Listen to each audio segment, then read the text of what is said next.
here in Nigeria, as campaigns for the July 12th, 2025 Lagos local government elections kick off, internal wrangling continues to rock the ruling All Progressives Congress, threatening their preparedness for the polls. The party faces widespread protest across several local councils over its May 10th primaries, as critics for the adoption of consensus and indirect voting in picking candidates for the 20 local government areas and 37 LCDAs. In Agege, the party is split between a group loyal to Speaker Mudashiru Obasa and another faction under the Presidential Campaign Council. The anti-Obasa bloc claims the process was manipulated to favor his loyalist and accuses him of turning the party into a personal structure. Thousands of protesters stormed the streets in Shomolu local government area of Lagos State over alleged imposition of candidate at the APC local government primary. The aggrieved protesters insisted their choice of aspirant was Rotimi Olo, former lawmaker in the state in Agbado Okeodo. Hundreds of APC women stormed the State House demanding cancellation of the primary over alleged imposition. And for analysis of the continued protests within Lagos APC as an aftermath of its May 10th local government primaries, public affairs commentator Prince Francis Chilaka now joins us on Newsdesk. Good to have you with us, sir. Good afternoon. All right, very good. So let's start with the specifics. The aggrieved APC aspirants, Speaker Obasa, having their own trading words over opposition claims, and they're saying that Tunde Aziz, who secured the party ticket, was imposed by Obasa, and of course the other party didn't like that. So what are your thoughts of this development taking place at this crucial time? Well, if you follow the trajectory of elections in Lagos State, especially with APC, you'll find out that they've never really had primaries. Whatever you see as primaries is a smoke screen. What happens is that APC is good at having consensus candidacy. You know, they go in-house, they select who they want, then they bring the person out, and then they just gather delegates just to fulfill all righteousness. So we're not shocked, and a lot of people are not shocked at this. But the worrisome part of it is that suddenly the same APC that don't talk before now in Lagos, where people don't, you don't see anybody protesting or clamoring for a particular candidate that has been imposed or not imposed, suddenly everybody is coming. It's like an awakening that people are saying, no, this cannot continue. So it's the bitter truth. The bitter truth there is that yes, candidates have been imposed. Secondly, people have gone out believing that we're going to have a free and fair primaries. Maybe because they feel that Mr. President has left Lagos and they feel that it's, an all-comers game. But there are still power blocks that are holding, the whole thing down. So until you dismantle these power blocks and until you start removing family members, associates, cronies, people who do not have what it takes to be in politics, to be in leadership in our country, not only in Lagos, across the entire nation. Until we remove those blocks, we'll keep having this kind of problem. So are you implying that these are not just surface protests? They indicate a deeper structural problem within the APC, especially when it comes to grassroots politics? APC has never been bothered with grassroots, because I have monitored what happens in APC. I have friends who are contesting, not only in Shomolu, but also in Amuwo. The thing is that anybody that understands Lagos politics will understand that candidates are handpicked by power blocks and imposed on the people. But as it is now, I think people have maybe the magic wand has failed, or the jazz has failed. So the eyes of people are opening and people are beginning to question the process. And it is the same process that we have questioned over time. We say the process that brings you to power must be free and fair. So the people right now are saying, good, you cannot tell us because he's a party faithful, or because he belongs to one bloc, or because he's aligned with Mr. President's team, or because he's aligned with Obasa's team, he must be a candidate. No, what people are saying is, allow us, the grassroots, because local government is about the grassroots. So if you don't allow that process to bring in the real person into the grassroots, you just have people who have no reason being there in the first place. So the primaries, from what you're saying now, the primaries was just organized as a show. It wasn't as if there was some form of free and fair process that took place. Some of the primaries were charade, so to say. I mean, how can about the consensus and the indirect how can you organize an election here and you carry the ballot papers to another place where these are the delegates? You're supposed to count it in front of them and make the announcement. But you move it to another place to count. What does that mean? It means that already you want to favor somebody. So because you want to favor somebody, you will remove that fairness. You will not allow people to exercise their rights. So what has played out in Lagos, for anybody who wants to know, is that for you to become a candidate in Lagos, you must belong to a particular power block. And once you are endorsed, once those people in that power block says, this is who we want, they just pick you.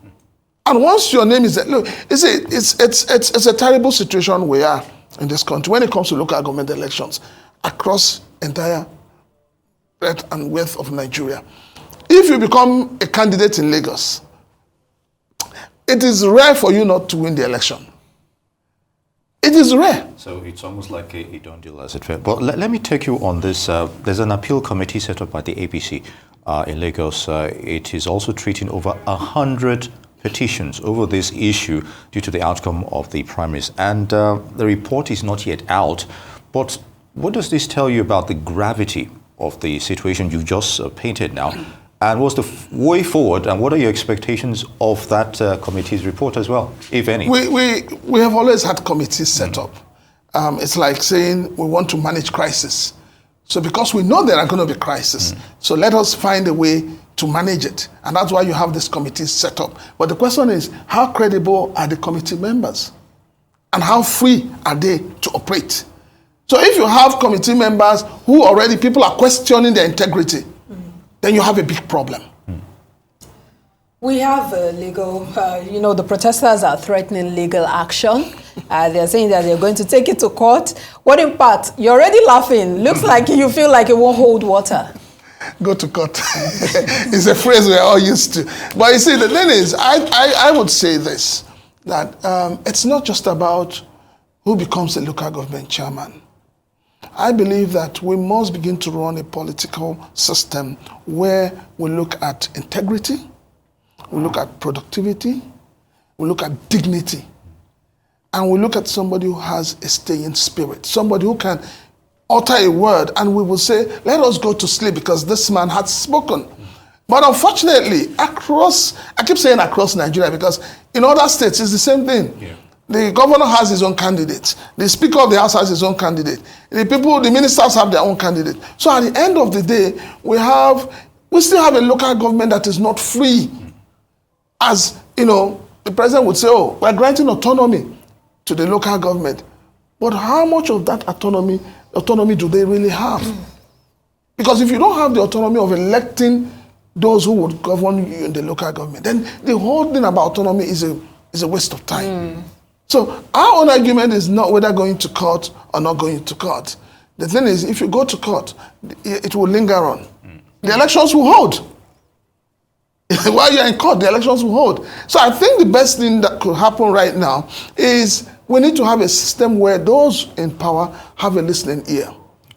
If the people are saying, we didn't vote for this candidate, and you see people coming out to protest, I think the right thing should be done. Have a rerun and let it be free and fair.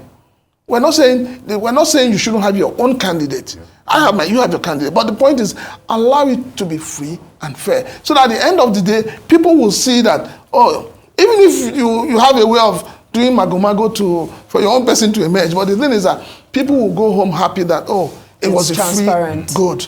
All right. The closest political rivals in Lagos to the APC is the Labour Party and, of course, the PDP. Yes, they have their own internal wranglings and everything. But when you hear scenarios such as this that the APC is going through, what are the chances that they could also leverage, on what is happening and try and make something out of it? Any good politician or any good political strategist should now go and hunt for those people who have gotten the grassroots support. So you foresee defections? It is going to happen. But you know, there's something about defection. You don't really defect from APC. Especially in Lagos. People don't really defect, especially at the grassroots. Because everybody is looking at it. People already have this mindset that the election result has been written. So why am I defecting? But I know that, those who have strong will, those who believe in themselves, those who believe in the power of the grassroots, will probably, jump the fence and say, no, I am no longer interested in APC. But I know that APC too will be smart not to allow them to go. So at the end of the day, there's going to be settlement here and there. It's all about settlement. It's all about taking, But do you see this impacting the 2027 elections in any way? I think that's the whole problem. The whole fight you see, the APC fighting, is towards 2027. The whole thing is like, if you take, for instance, the Igondo, Ikotu axis, that area, Alimosho generally used, or is still, to a large extent, stronghold of Adegbeshola. And you can see people over time trying to, dismember him to ensure that he doesn't have that stronghold. And they're doing it because they feel also that 2027 is close at hand, But if at the national level, Adegbeshola is no longer visible in the party, why would the candidate emerge from his camp? So that's the question people are asking. So is it that the APC members in those areas, or some of the leaders, are still loyal to Adegbeshola, or what? These are permutations that everybody is looking at. So for this election, the local government election itself, how do you think, if this scenario is not nipped in the bud before the elections, how will that impact voter choice, you think? How will it impact? The voter choices, in terms of knowing that the candidate you're actually expecting is not actually the one because of what will really play out is that people will now have choices to make. And then parties like Labour Party, obviously Labour Party is stronger than PDP in Lagos. So they would churn in on it and say, okay, maybe it's time to add more to our flesh. Maybe it's time for us to get better and all of that. Yeah. So for them, they would go for those candidates that are aggrieved and bring them to their fold. So for me, it will be a perfect democratic system because people now have choices to say, okay, if this APC refuse this person, it's going to Labour. So if it shows whether you really have the, but isn't that the major problem we have in our political landscape? You talked about the fact that nobody ever leaves the APC. Eventually, they leave because they are aggrieved, and then they get what they want from the other party, and they're back to the APC eventually. That is an aberration. And that is something that needs to be checked from the federal to the local government. By whom? Unfortunately, it should have been by the National Assembly, but we also know that the National Assembly we have today, God knows they're not ready to do that. See, you can't be a Republican in the morning and be a Democrat in the night. It doesn't work. It simply shows that a lot of political parties and a lot of our politicians don't have philosophy. They have no ideology.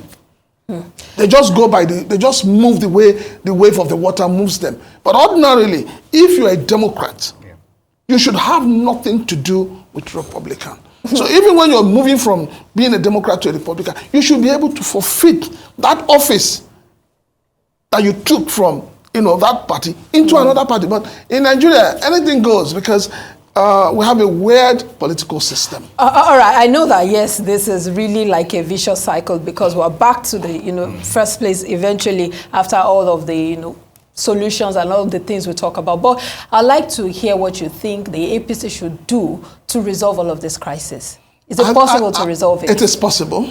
And I would say that I would want the APC to listen to the voice of the people. Democracy runs on the people. Good leadership runs on the people. You must respect the fact of what we call sovereignty belongs to the people. So if APC is serious, and considering the fact that we all say President Bola Ahmed Tinubu fought for democracy that we have, I think it's time they start to listen to the people. And that would show that we're moving forward. But if you don't listen to the people, it's going to get really messy. Indeed. And on that note, Prince Francis Chilaka, public affairs commentator and, of course, political analyst, I'd like to thank you for your thoughts on those issues. Always a pleasure to have you.